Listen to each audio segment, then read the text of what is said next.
A sharp crack echoed through the vast chamber as Chancellor Logan McAllister's hand slammed against the crystalline podium. His voice, low but resolute, followed with the kind of clarity that cut through layered conversations and whispers like a blade. If Earth falls, the Council falls. We bleed in the same war, yet you ask us to stand down while the fire reaches our doorstep. The great hall of the Galactic Council stirred. Rows upon rows of tiered platforms held delegates from dozens of star-faring civilizations. Some turned to one another with hushed exchanges. Others leaned forward in silence, their eyes fixed on the human representative. Massive holograms behind the Chancellor flickered to life, displaying casualty reports, intercepted enemy transmissions, and the scarred outlines of worlds that had barely survived recent assaults.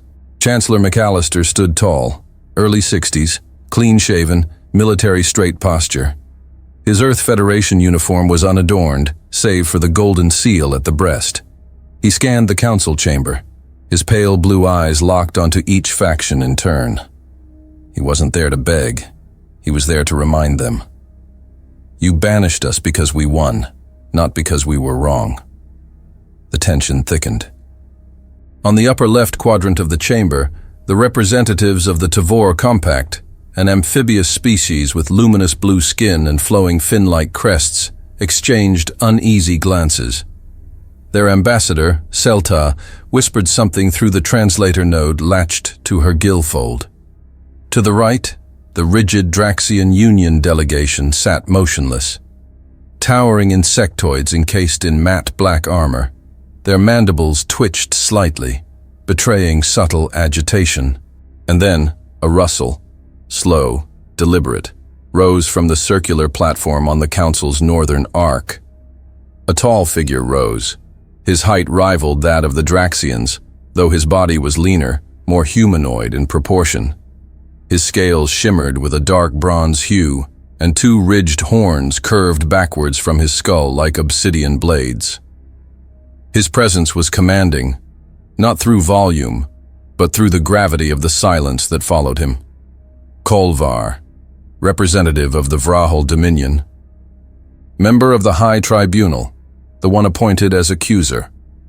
Chancellor McAllister, he said, voice smooth and unnervingly calm. His basic carried an edge, like steel beneath silk. Your species mastered the art of survival through unpredictability. I grant you that. But unpredictability is not stability, and survival is not unity. He stepped forward, his long cloak trailing behind, adorned with the etched insignias of campaigns past. The ambient lights glinted off the embedded markings on his carapace, symbols of victories, of authority, of judgment. You speak of shared war, but what you deliver is chaos. You arrive like fire, cleansing, yes, but uncontrolled. And we do not invite wildfire into our homes. Logan didn't blink. And yet you stood behind our fire every time it pushed your enemies into ash. Kolvar's slitted eyes narrowed slightly, but he did not interrupt. McAllister continued. The Iskar Rebellion. The siege of Helion III. The destruction of the core breeding fleets. Every time this council was moments from collapse, you called on us, and we came. We bled. We buried our dead under your stars. He leaned forward, voice unwavering. Now that the threat is quieter, you choose to silence us, out of fear. But fear of what? That humans might win too effectively. A ripple of discontent spread across the chamber. A representative from the Makari Combine, a species of pale-skinned, multi-eyed beings with elongated necks, tilted his head, blinking in a complex pattern of curiosity. Several factions murmured, not all in disagreement. Kolvar's gaze swept across them, then returned to McAllister. Victory purchased through desecration of principle is not victory, it is conquest.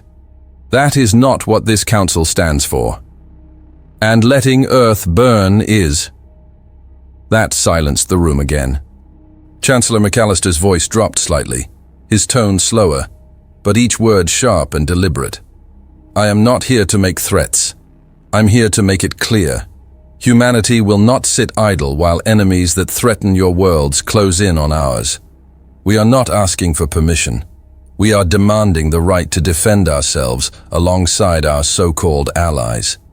Because if the war reaches Earth and we are denied a seat at this table, your enemies won't be the only ones we remember. A beat of silence. Then came the reactions. The Valnod Coalition envoy, a creature composed of pulsing crystal filaments housed in a kinetic stasis field, flashed a pattern of orange-red pulses. Concern. A trio of Avixian delegates, avian bipeds with feathered crests and piercing gold-irised eyes, conversed quickly through clicking chirps, their translator nodes struggling to keep pace. The Draxians, still unreadable behind their armor, remained still as statues. Kolvar stepped forward again, unfazed. "This council is not a battleground of grudges," he said. "It is a bastion of order. Your presence disturbs that order. Your victories are admired, Chancellor, but your methods, they are not civilized." McAllister didn't look away. Civilized? The Orcal didn't ask for civility when they turned Helion's atmosphere into acid. The Varnis didn't bother with diplomacy when they sent those drills into the core of Lyra 9. We answered those crimes. And yes, we answered efficiently. Because where your rules fail, our instincts prevail. Kolvar's jaw flexed, a subtle sign of irritation. He gestured broadly toward the chamber. "Let the council speak." And they did. A representative from the Yathari Accord, a sentient aquatic species encased in hovering fluidic spheres, spoke through an aquatic translator system. "The humans are volatile," she said slowly. "But their presence, when aligned with our interests, has prevented far greater loss." Others followed. An elder from the Renari Sanctum, short, feline humanoids with intricate facial markings and robes of solar thread, spoke in support.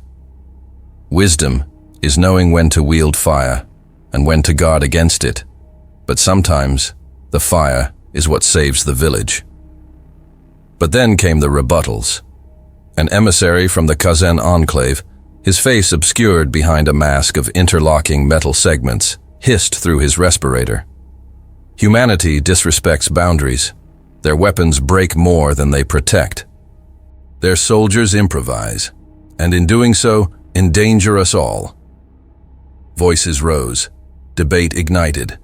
The chamber became a storm of contention.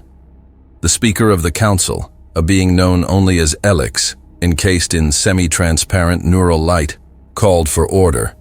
Its voice, androgynous and modulated, echoed through every mind. Order will be maintained. The accuser will present his case in full. The Chancellor will respond. The Council will deliberate. No verdict before clarity. Silence reclaimed the room like a shadow receding after a lightning strike. McAllister straightened his jacket. Kolvar's eyes never left him. The opening volleys had been fired. The courtroom was not a battlefield, but the stakes were identical. And war was far from over. Chancellor McAllister didn't wait for the murmurs to settle. He took a step forward, his tone shifting, not to aggression but to gravity. "You want clarity?" he said. "Then let me give you clarity. Let me tell you about Eridanus." The lights above him dimmed as a projection sphere activated, casting the holographic image of a fractured planet into the air. Static burst across the display, then resolved into a war-torn colony. Shattered terrain, scorched structures, smoke spiraling into the stratosphere. 3 cycles ago, Eridanus was encircled by the Serothi swarm, he continued. You all know them, multi-limbed nomadic ravagers. No central government, no diplomacy, only hunger. When they arrived, the Council's response was to issue an evacuation advisory and label the colony a lost cause. Kolvar remained silent, his expression unreadable. McAllister paced slowly across the platform as the hollow shifted to show the enemy. The Serothi appeared as arachnoid monstrosities, jagged black exoskeletons and twitching red eyes mounted across flexible, branching limbs. Their ships resembled massive, coiling beasts, part mechanical, part biological. 38,000 civilians. No warp gates operational. No military force in range large enough to break through. The chamber remained still. Except ours. Another flick of his hand, and the hologram zoomed out to reveal the human fleet. 12 ships. Old models. Scarred. Outnumbered. At least 5 to 1. But we went anyway, McAllister said. Because we don't call people expendable just because the odds are bad. The visual display transitioned again, this time into real-time reconstruction of the battle, recorded through combat telemetry. It began with the human fleet dropping out of FTL, far from the planet's orbit, well beyond the Sarathi engagement perimeter.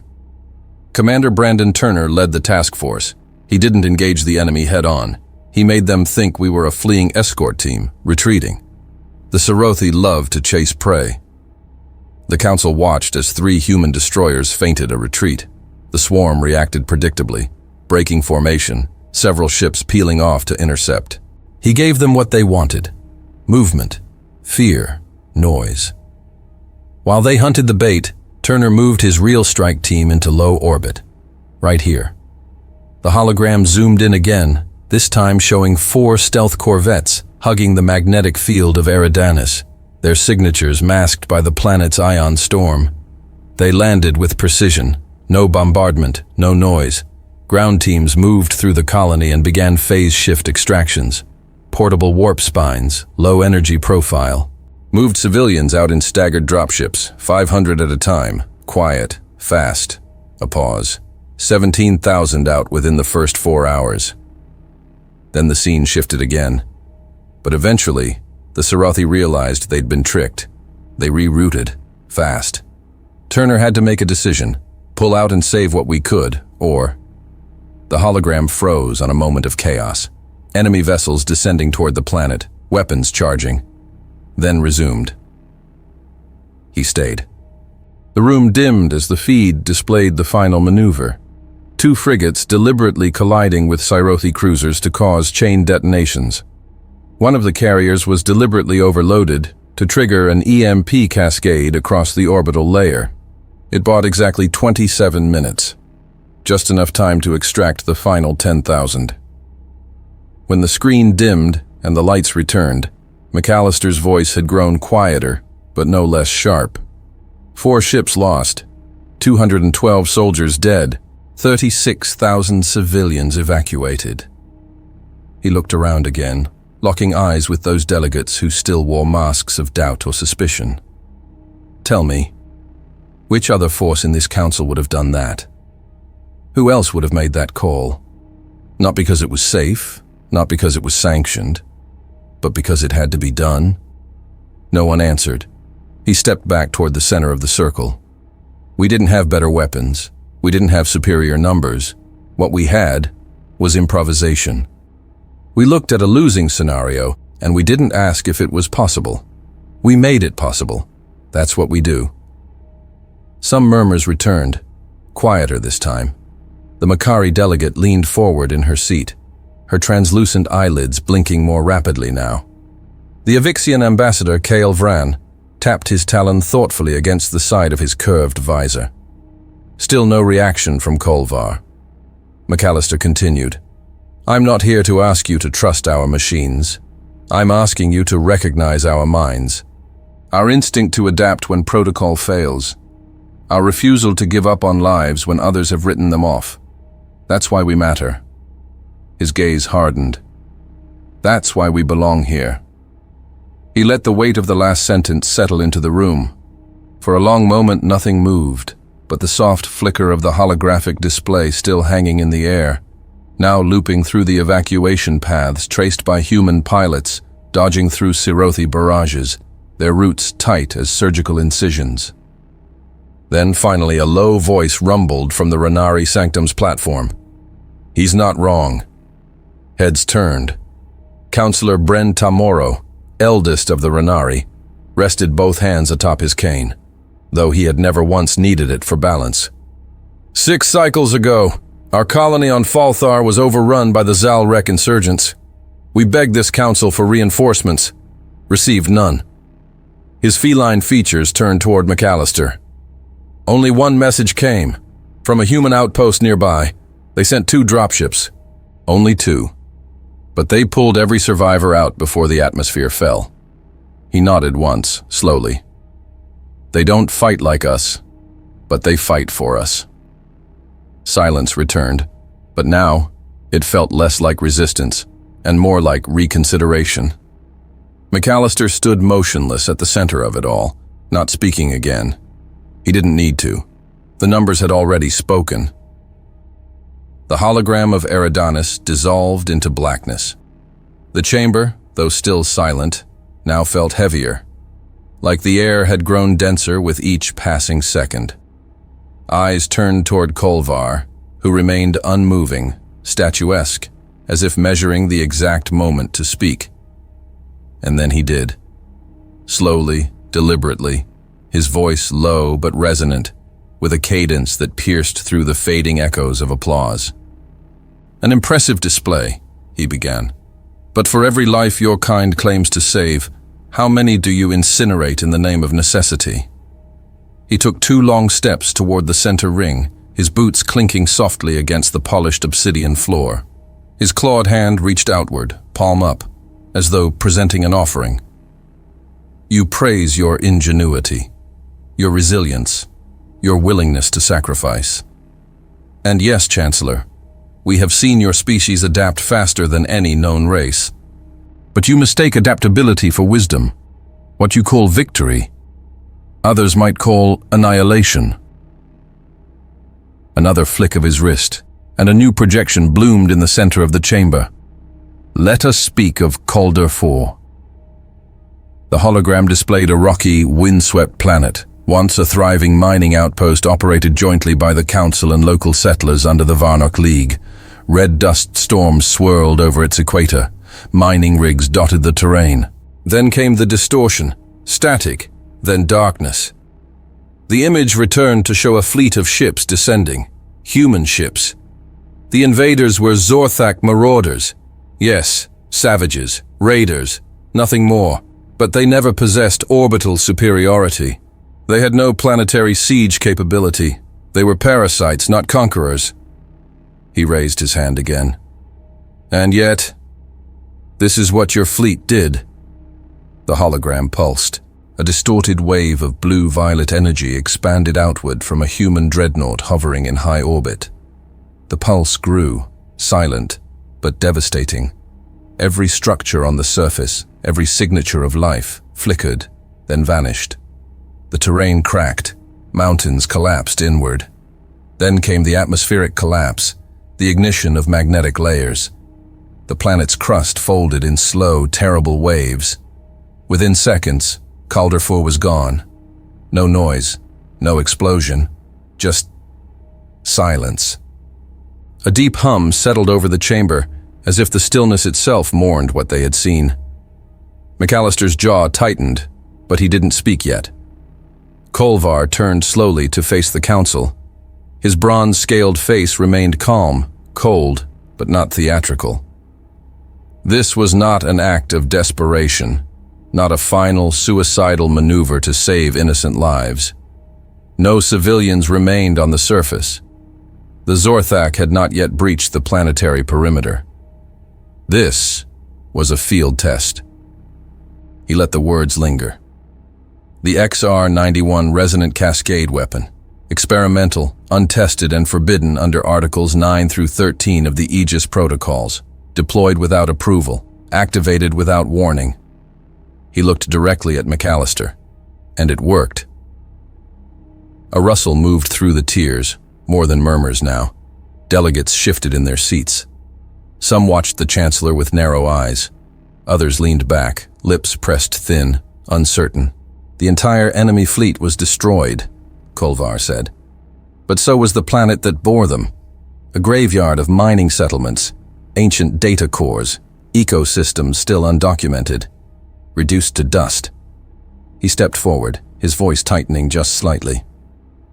You ask us to trust that your species can temper its power with restraint. But what you offer is not strategy. It is escalation. You create weapons to win, and in winning, you break the rules we all agreed to uphold.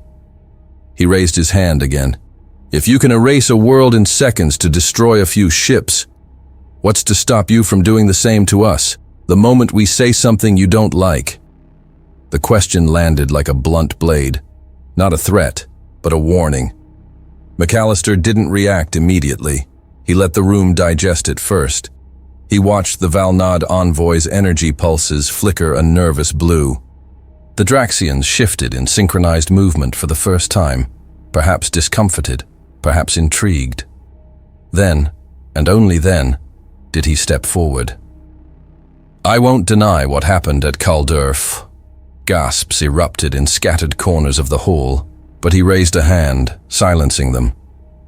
I won't deny it, because it's true. We used a weapon that shouldn't have existed. We acted without sanction. We broke protocol. He turned to face Kolvar fully now. But I will not let you rewrite the story. The hologram flared to life again, this time showing a different feed, unfiltered, harsh. We received the call from Kaldur's orbital surveyor, Flight Officer Gabriel Haas. The Zorthak had begun a ground landing sequence. They had already breached 2 defensive domes. We didn't have time to deploy a full evacuation fleet. We were losing minutes by the thousands. The image now showed fractured hulls in orbit, a desperate human vessel rotating on its axis, crippled by repeated kinetic impacts. McAllister narrated over it, voice steady. Commander Alex Gabor was in charge of the battle group. He made the call, because he knew if we let the Zorthak dig in, we'd be fighting for years, not hours. He knew that Kaldur's defenses were a lost cause, and he knew we could end it in one shot. He stepped forward again, the edge in his voice sharpening. Do you want to know how many Zorthak incursions have occurred since that day? Silence. 0. He let the number settle. We ended a war with 1 shot. Kolvar's tail flicked once behind his back, a subtle signal of restrained tension. McAllister's voice dropped low, almost a growl. We don't celebrate it. We didn't build parades or write songs. We buried it, because it was ugly, and it was necessary. He turned back to the chamber. You want a war fought clean? Then you've never seen real war. You want restraint while your cities burn? Go ahead. But don't ask us to let civilians die just to look civilized. Kolvar took a step forward, his tone still calm, but colder now. And when your definition of necessary expands, Chancellor, when you decide a world is likely to fall and not yet confirmed, where does that line end? McAllister met his eyes without blinking. When we get there, I hope you'll have the courage to remind me. Just like I hope you'll have the courage to answer when the enemy isn't on my doorstep, but yours. The council chamber hung in charged silence, like static before a lightning strike. Neither side had backed down, and the fire was only beginning to burn. The silence following McAllister's words didn't linger. It cracked. Whispers bloomed like wildfire across the chamber. Delegates turned to one another, some in quiet agreement, others in visible discomfort.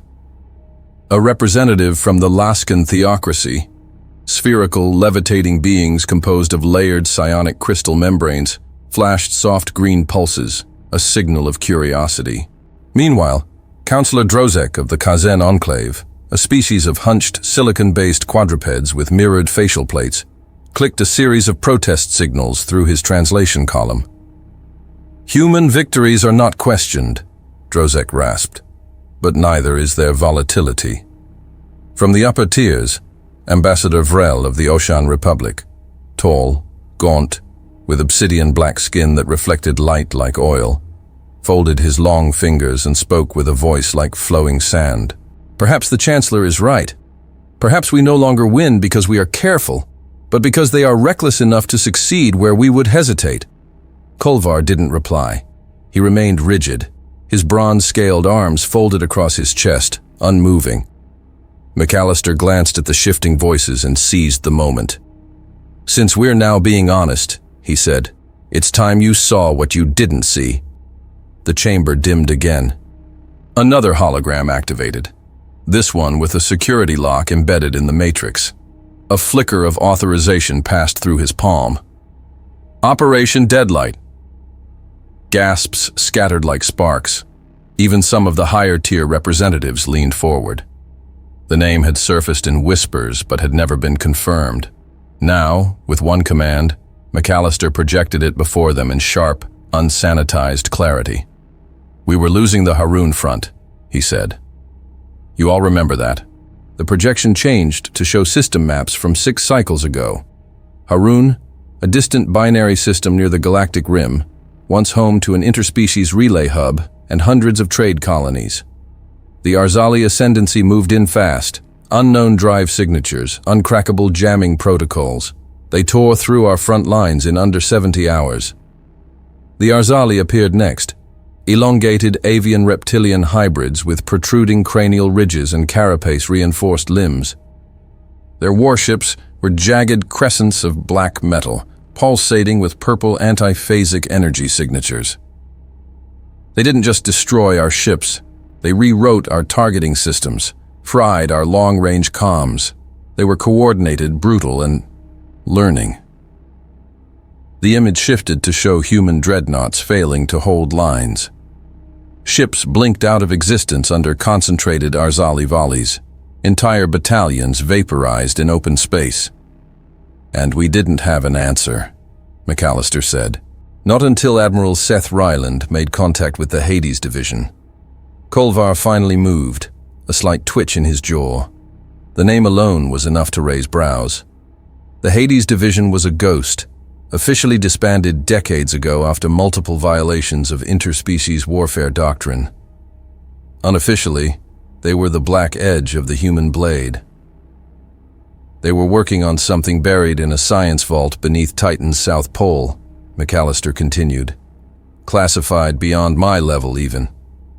The hologram now showed a sleek, unfamiliar vessel, smaller than most cruisers, almost fragile in design, its hull shimmering with a strange, translucent distortion. It bore no markings, no heat signature. Project Nemesis. A pause. The Arzali had adapted to every conventional tactic. They learned, evolved. We couldn't keep pace. So Nemesis was designed not to be conventional. The feed now shifted to combat footage. Nemesis disengaging from a carrier bay, entering a sector overrun by Arzali, and vanishing. Not cloaking, not FTL, just ceasing to register. "And what did this Nemesis do?" asked Councillor Selta of the Tavor Compact, her gilled neck pulsating with restrained alarm. McAllister didn't answer her directly. He let the visuals do it. Nemesis reappeared inside an Arzali battle cluster. Inside, at the heart of their fleet, already mid-fire. Plasma lines burst out from its hull, not in beams, but in tethered arcs that latched onto enemy vessels and shattered their power cores from within. The Arzali didn't react in time. They couldn't. Their ships folded inward. Chain detonations rippled through the fleet like a virus. No traceable targeting system, no emissions. It didn't jam communications. It reversed them, making Arzali commands scramble their own signals. Councillor Drozek leaned forward. "That weapon is an abomination." "And yet," McAllister cut in, "it worked. It turned a loss into victory. It forced the Arzali withdrawal."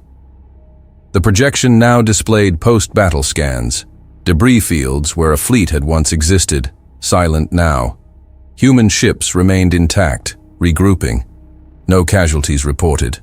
No friendly fire. "For the first time in weeks," McAllister said, "we stopped bleeding." He turned from the hologram to face the chamber once more. "I'm not here to gloat. I'm not parading this as proof of superiority. I'm showing you what happens when we're pushed to the edge, and still choose precision over chaos. Nemesis wasn't about destruction. It was about outthinking an enemy that outgunned us." Selta's voice returned, quieter. "Why show us this now?" McAllister looked her straight in the eye. Because you think we only win through force. I'm showing you we win through strategy, through risk, through sacrifice, yes, but not recklessness. Not anymore. Counselor Tamoro of the Renari Sanctum tilted his head thoughtfully. And this weapon? Is it deployed? No, it was one ship, a prototype. We shut it down after Harun. Kolvar's eyes narrowed. Why? Because we knew what it would mean if we kept going. That answer brought a pause. A strange quiet settled over the room. Not suspicion, consideration. Delegates weren't sure whether to admire what they had just seen, or fear it more than ever. McAllister didn't push further. He simply nodded toward the projection. We don't ask you to like what we do. We ask you to understand why we do it. He stepped back into his position, arms at his sides, and looked directly at the speaker's central node. The judgment hadn't come yet, but the tide was beginning to shift. The chamber pulsed with unsteady light as the projection of Nemesis faded into darkness. For a moment, no one spoke. The silence wasn't respectful, it was loaded. Tension rippled through the air like radiation after a detonation.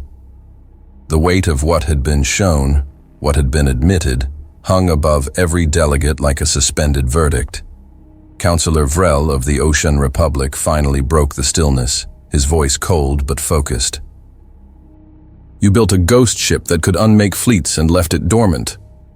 I wonder if that was restraint, or fear of your own creation.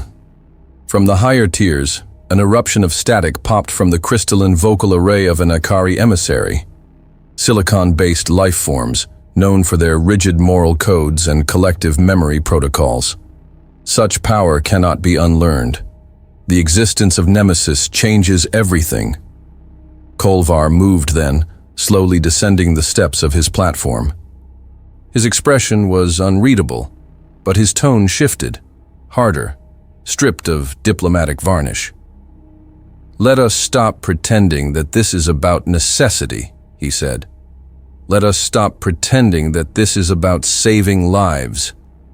He raised one clawed finger toward the speaker's projection node. I request submission of tactical record VX-897, Shathari Incident, Cycle 311. Authorization was granted instantly. A burst of images flooded the hall. Desolate terrain, thick jungles burned to ash, and storm clouds blooming over a fractured moon. A combat feed kicked in, rough helmet cam footage, heavy breathing, muffled voices, Earth soldiers moving through dense mist, weapons drawn. This was not a planetary siege, Kolvar explained, addressing the chamber with clipped precision. It was a last holdout. The Torvak horde, weakened, cut off, reduced to scattered pockets.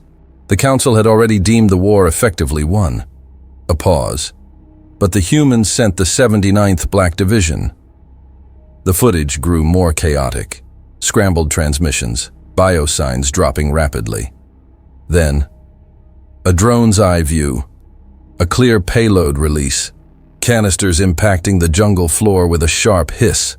Seconds later, waves of greenish mist unfurled, creeping over terrain like a living thing. The payload was designated KVX-9, Kolvar continued. A biochemical agent tailored in classified Terran labs, capable of neuroaccelerant destabilization across 15 species. Torvak physiology was among the most vulnerable. The chamber watched as enemy bodies twisted, convulsed, collapsed. In one section of the recording, a surviving Torvak, a reptilian biped with scarred purple scales, crawled from the mist, coughing blood, eyes sunken into hollow sockets. He looked directly into the drone's lens before collapsing, twitching once, then falling still. No warning, Kolvar said flatly. No approval. No appeal for strategic alternatives, just deployment. He let the horror sink in, then raised a data slate, transmitting hard numbers into the Council's public record. Civilian casualties, 346, misidentified as enemy stragglers. Estimated contamination radius, 30 kilometers. Residual toxicity half-life, 300 years. Council authorization, none. He turned fully toward McAllister, claws behind his back.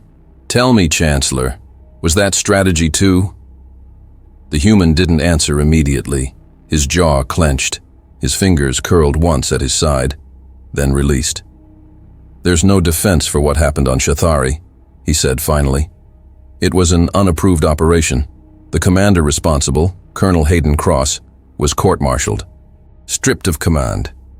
We buried the incident and offered reparations. Kolvar's voice was quiet, but each word hit like steel. Buried it. Until now. McAllister's gaze hardened. We didn't hide it. We ended it.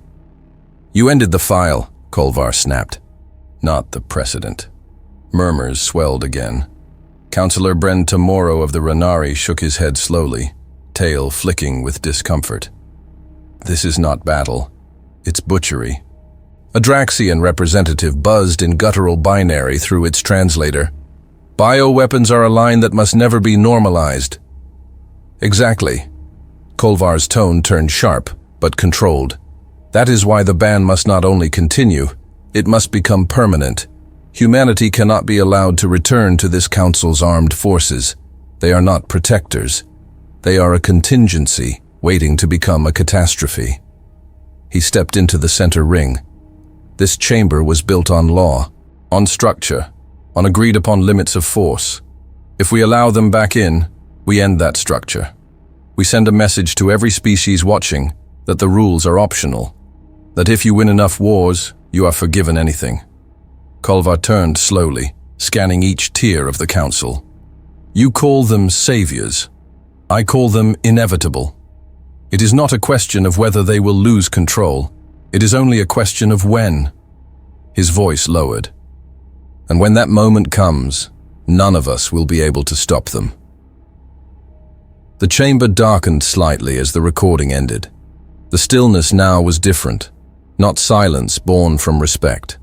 Silence born from fear. Delegates sat motionless. The speaker's neural light projection shimmered with subtle pulses, undecided. The Makari Combine's delegation, whose multiple-eyed, ribbon-thin forms had rarely moved, remained in absolute stillness, unable or unwilling to show even a flicker of opinion. McAllister stood alone in the center of the ring, but for the first time, he didn't speak. Not yet.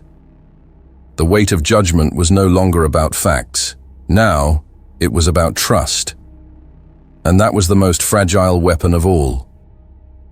A shriek of alarms ripped through the grand chamber like a blade through silk. Lights flared red. Emergency sirens wailed from the rafters. The luminous displays above the council tables flickered erratically, displaying system-wide alerts in a dozen languages. Mid-sentence, Kolvar froze. His eyes darted toward the ceiling as a tremor shuddered through the floor beneath them, deep, violent, and close.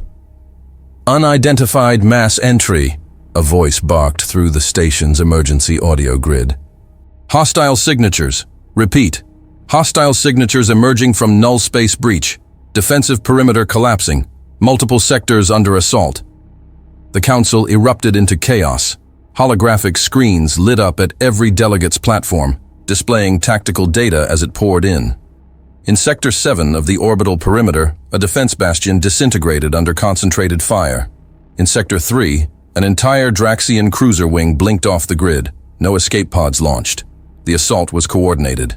Relentless. The invaders had no standard formation, no conventional patterns. They didn't jam communications.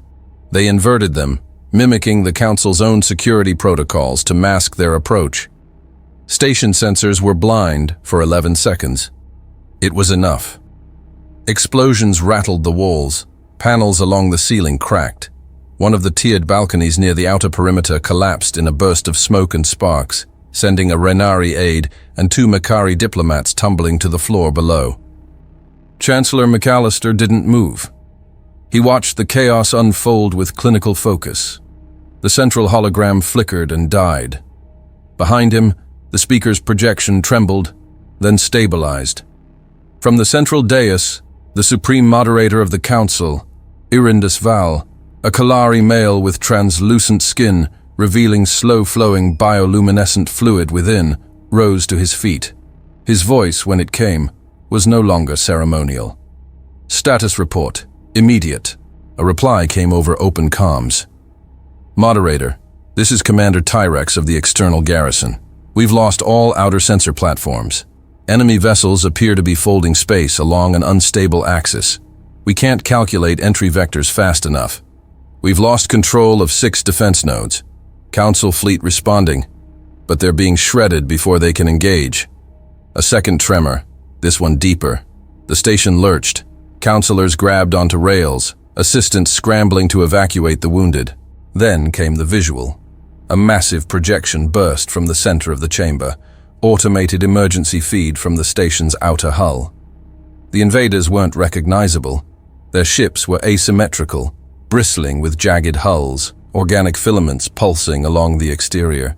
Movement patterns suggested partial autonomy, hive coordination, but each vessel adapted as it moved.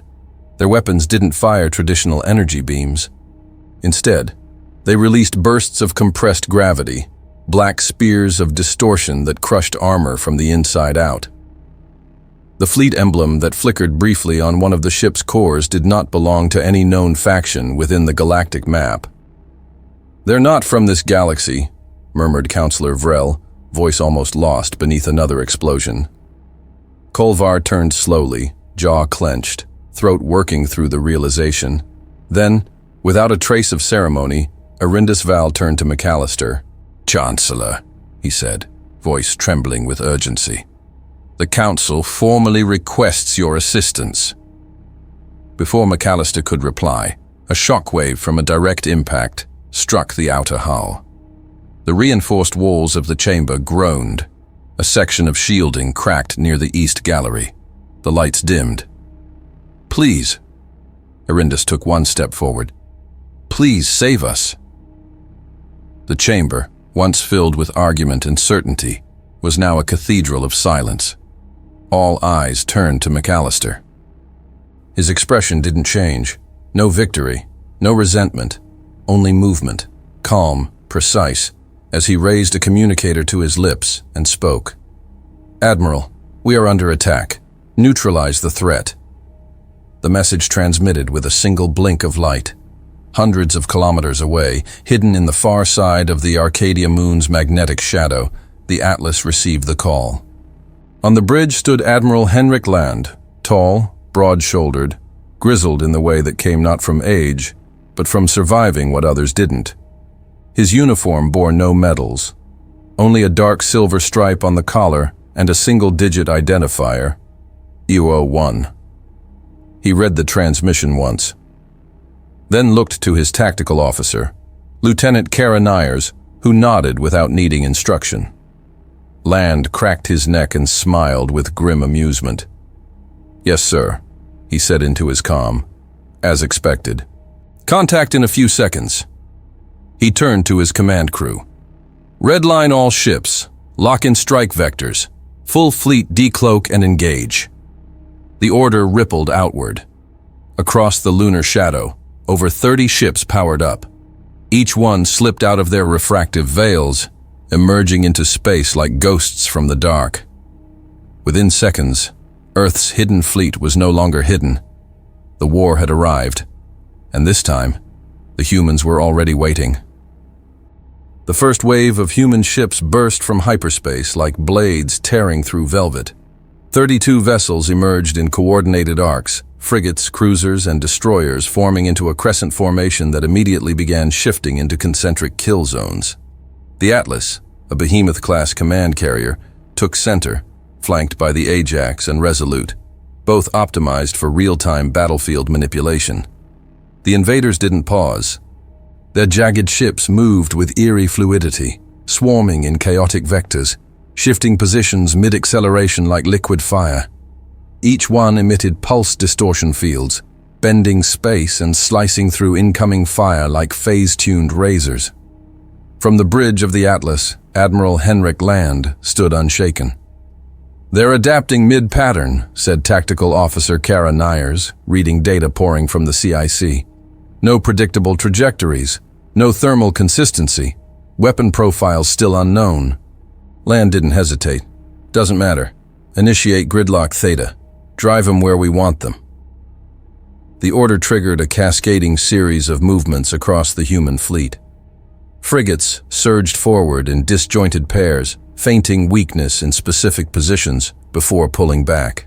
The invaders, perceiving vulnerability, surged to exploit, exactly as planned.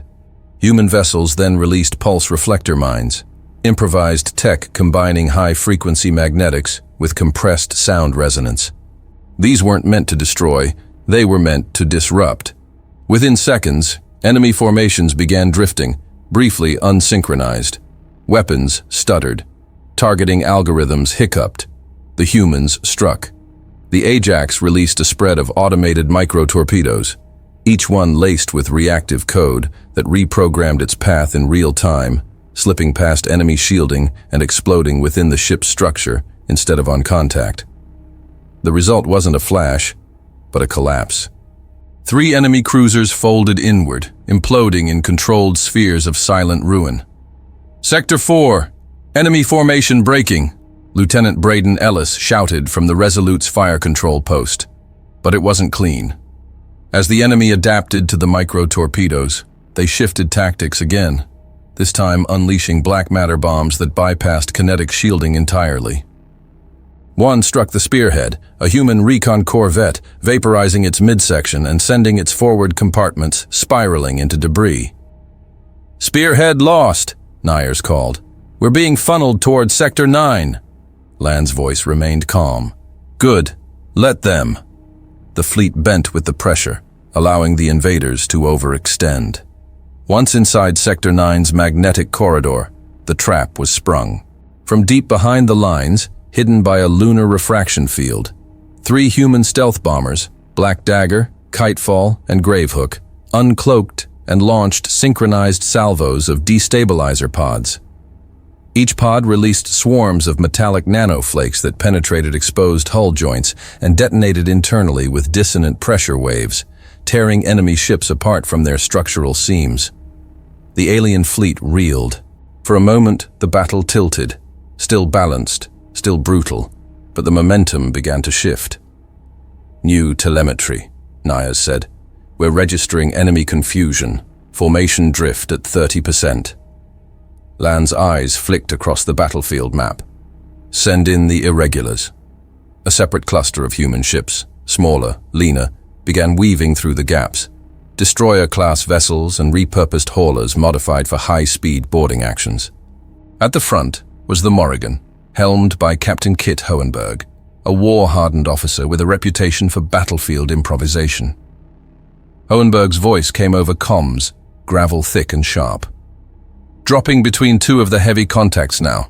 Tight fit, but I like the view." The Morrigan snapped through 2 enemy dreadcraft, releasing grappling anchors mid-flight.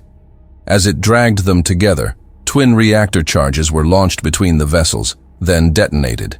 The resulting shockwave tore through both ships, triggering sympathetic detonations in 2 more. "Nice and loud," Hohenberg added. By now, human victories were rippling across the battlefield. The invaders attempted to regroup, but the humans denied them rhythm.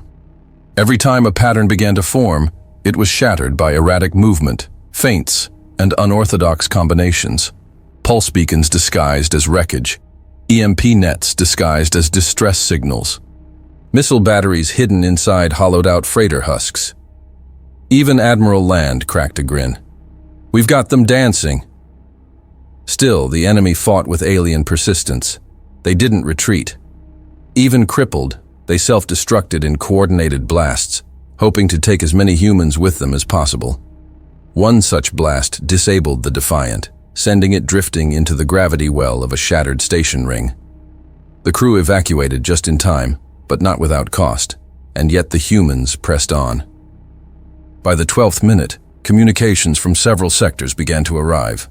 "This is Lieutenant Horvath from Station Armory Delta," Enemy contacts neutralized. Hunter to command. Sector 3 secured. We've begun recovery ops. This is Morrigan. They're scattering. No cohesion. We're pushing forward. In the command bridge of the Atlas, the tactical display updated in real time. Red enemy indicators began blinking out one by one. Green pulses spread in steady waves across the grid. Henrik Land crossed his arms. Tell the Chancellor the tide's turning. The war wasn't over, but the message had been sent. The humans were not here to prove anything. They were here to win. A burst of raw light split the black above the station as the final phase of the maneuver began. From the bridge of the Atlas, Admiral Henrik Land stood anchored at the center of a tactical storm. Dozens of human ships adjusted trajectory mid-combat. The final trap was in motion, their target, the Leviathan, what human tacticians had dubbed the central node of the invading fleet. Larger than anything else in the enemy armada, it emitted spatial pulses every 8 seconds, coordinating the smaller crafts like nerve signals through a body. "We've confirmed the link," said Braden Ellis, eyes fixed on the holographic display. "All enemy units are synced through that carrier. Kill it. They scatter." Land gave a single nod. "Begin the spindle run." From the left flank, the Ajax, Resolute, and Morrigan repositioned with blinding acceleration. Kit Hohenberg, aboard the Morrigan, forced his damaged ship into the chaos, releasing decoy beacons in erratic patterns, confusing enemy tracking nodes. The enemy responded with aggression, focusing fire toward Hohenberg's position. That was the signal. 3 stealth corvettes, Shadepoint, Lancer, and Black Ship, detached from the dark side of the Atlas formation, using gravitational wake trails from disabled ships as cover. As they moved, they deployed high-velocity penetrators, solid core rods of refined tungsten embedded with feedback transmitters.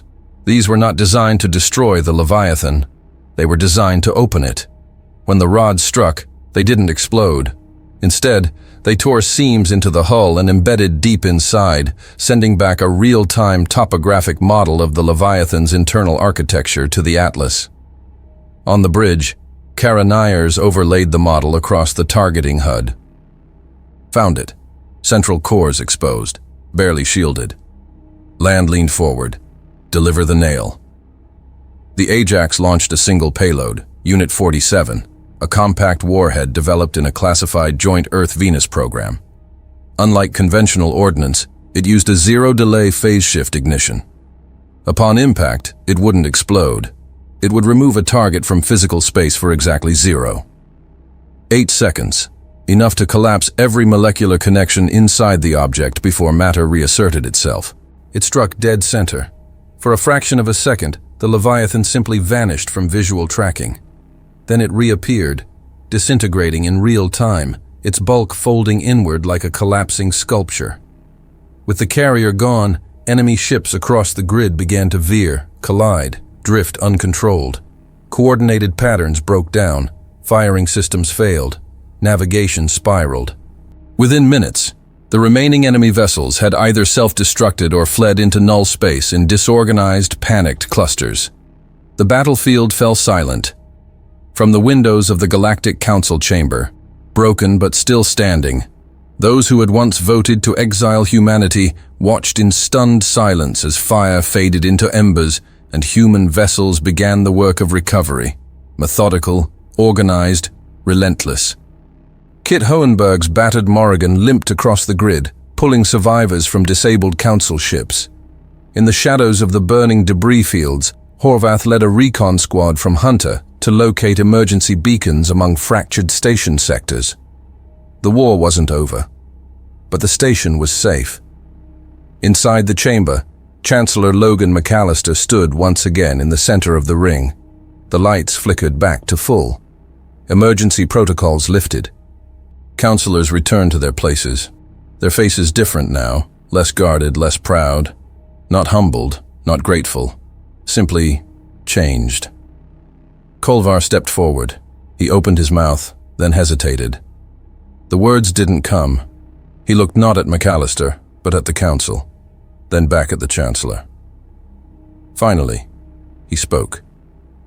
They acted without hesitation, but one day, no, said Val, voice echoing with finality. The Kalari leader stood, shoulders squared despite the faint crack in his luminous skull plate. His tone had shed the layers of neutrality worn by a diplomat. What remained was the judgment of a man who had watched the edge of extinction through a burning viewport. This council owes its survival to humanity. No clause, no hesitation, no future tribunal will rewrite what happened here today. He turned toward the entire assembly. Effective immediately, humanity is reinstated into full military participation under the authority of the Council. They will hold command status equal to all ceded powers. Their actions today justify not only trust, but necessity. Kolvar looked down. He said nothing. Not out of defeat, but because there was nothing left to say. One by one, councillors stood. Not in protest, not in unity, but in acceptance. The murmurs that once followed every human proposal were gone. Even the Evixians, who had once campaigned for Earth's disarmament, now sat with wings folded in quiet reflection. No one clapped, no one cheered. It wasn't a ceremony, it was a reckoning. McAllister remained silent. He did not bow, did not smile. He simply stood, eyes scanning the chamber. He could feel the weight of the moment, not as a victory, but as a debt repaid in blood and silence. When the speaker's final light dimmed and the official session ended, McAllister turned and walked from the ring. He knew there would be other threats, other accusations, other wars. But for now, humanity had done what it always did when the universe turned against it. It survived, and made damn sure everyone else did too. Hey, you're still here. That's awesome. Hope you had a great time with the story. Remember to hit the like and subscribe buttons. It really makes a huge difference to the channel. And hey, I've got something else for you. I've chosen another story that I think you'll really enjoy. Just click the card right here, or hit this one to jump into the full playlist. See you in the next one.